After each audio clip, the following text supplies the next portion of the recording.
नमस्कार सभी धर्मी लोगों का आपके अपने चैनल पर एक बार फिर स्वागत है। आज भी मैं आपको पवित्र रामचरितमानस के बालकांड पर चल रहा हूं।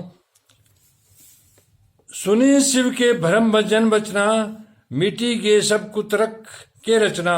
भई रघुपति पद प्रीति प्रीति प्रतीति, दारुण असंभावना बीती। शिवजी के भ्रमनाशक वचनों को सुनकर पार्वती के सब कुतर्कों की रचना मिट गई। श्री रघुनाथ जी के चरणों में उनका प्रेम और विश्वास हो गया और कठिन असंभावना जिसका होना संभव नहीं, ऐसी मिथ्या कल्पना जाती रही। बार बार स्वामी शिवजी के चरण कमलों को पकड़कर और अपने कमल के समान हाथों को जोड़कर पार्वती जी मानो प्रेम रस में सनकर सुंदर वचन बोली। आपकी चंद्रमा की किरणों के समान शीतल वाणी सुनकर मेरा ज्ञान रूपी शरद ऋतु कवार की धूप का भारी ताप मिट गया। हे कृपालु, आपने मेरा सब संदेह हर लिया। अब श्री रामचंद्र जी का यथार्थ स्वरूप जो है मेरी समझ में आया। हे नाथ, आपकी कृपा से अब मेरा विश्वास जाता रहा और आपके चरणों के अनुग्रह से मैं सुखी हो गई। यद्यपि मैं स्त्री होने के कारण स्वभाव से मूर्ख और ज्ञानहीन हूं, तो भी आप मुझे अपनी दासी जानकर, हे प्रभु जी, आप मुझ पर प्रसन्न है तो जो बात मैंने पहले आपसे पूछी थी वही कहिए। यह सत्य है कि श्री रामचंद्र जी ब्रह्मा है, चिन्मय ज्ञान स्वरूप हैं, अविनाशी हैं, सबसे रहित और सबके हृदय रूपी नगरी में निवास करने वाले हैं। फिर हे नाथ, उन्होंने मनुष्य का शरीर किस कारण धारण किया? हे धर्म की ध्वजा धारण करने वाले प्रभु, यह मुझे समझाकर कहिए। पार्वती के अत्यंत नम्र वचन सुनकर और श्री रामचंद्र जी कथा में उनका विशुद्ध प्रेम देखकर तब कामदेव के शत्रु स्वाभाविक ही सुजान कृपा निदान शिव जी मन में बहुत ही हर्षित हुए और बहुत प्रकार से पार्वती की बड़ाई करके फिर बोले।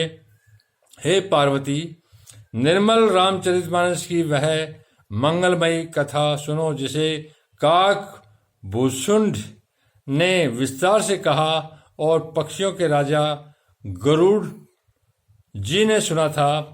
वह श्रेष्ठ स्वाद जिस प्रकार हुआ वह मैं आगे कहूंगा। अभी तुम श्री रामचंद्र जी के अवतार का पवन परम सुंदर और पवित्र पाप नाशक चरित्र सुनो। श्री हरि के गुण नाम कथा रूप सभी अपार अगणित और असीम है। फिर भी हे पार्वती, मैं अपनी बुद्धि के अनुसार कहता हूं, तुम आदरपूर्वक सुनो। हे पार्वती सुनो, वेद शास्त्रों ने श्री हरि के सुंदर विस्तृत निर्मल चरित्रों का गान किया है। हरि का अवतार जिस कारण से होता है वह कारण बस यही है, ऐसा नहीं कहा जा सकता।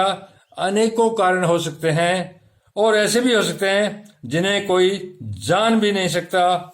हे सयानी सुनो, हमारा मत तो यह है कि बुद्धि मन और वाणी से श्री रामचंद्र जी की तर्कना नहीं की जा सकती।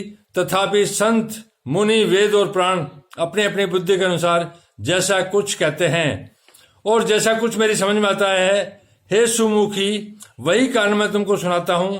जब जब धर्म का हास होता है और नीच अभिमानी राक्षस बढ़ जाते हैं और वे ऐसा अन्याय करते हैं जिसका वर्णन नहीं हो सकता, तथा ब्राह्मण गौ देवता पृथ्वी कष्ट पाते हैं, तब तब वे कृपा निधान प्रभु भांति भांति के दिव्य शरीर धारण कर सज्जनों की पीड़ा हरते हैं।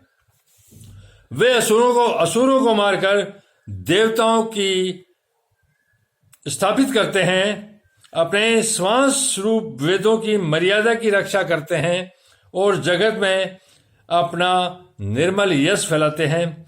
श्री रामचंद्र जी के अवतार का यही कारण है। उस यश को गा गाकर भक्तजन भाव सागर से तर जाते हैं। कृपा सागर भगवान भक्तों के हित के लिए शरीर धारण करते हैं।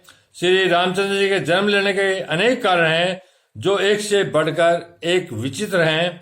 हे सुंदर बुद्धि वाली भवानी, मैं उनके 2-1 जन्मों का विस्तार से वर्णन करता हूं, तुम सावधान होकर सुनो। श्री हरि के जय और विजय 2 प्यारे द्वारपाल हैं, जिसको सब कोई जानते हैं। उन दोनों भाइयों ने ब्राह्मण सनक आदि के शाप से असुरों का तामसी शरीर पाया। एक का नाम था हिरण्यकश्यप, दूसरे का हिरण्याक्ष। ये देवराज इंद्र के गर्व को छुड़ाने वाले सारे जगत में प्रसिद्ध हुए। वे युद्ध में विजय पाने वाले विख्यात वीर थे। इनमें से एक हिरण्याक्ष को भगवान ने वारा सुअर का शरीर धारण करके मारा, फिर दूसरे हिरण्यकश्यप का नरसिंह रूप धारण करके वध किया और अपने भक्त प्रहलाद का सुंदर यश फैलाया। धन्यवाद। आप लोग इसी प्रकार अपने इस चैनल पर बने रहिए। मैं आपको एक परमात्मा जो एक ही है उसी के ज्ञान पर लेके चल रहा हूं। मैं धरती के धर्म की बात नहीं करता।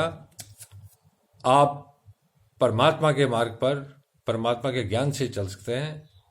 यही मेरा उद्देश्य है। धन्यवाद। कल फिर मिलेंगे।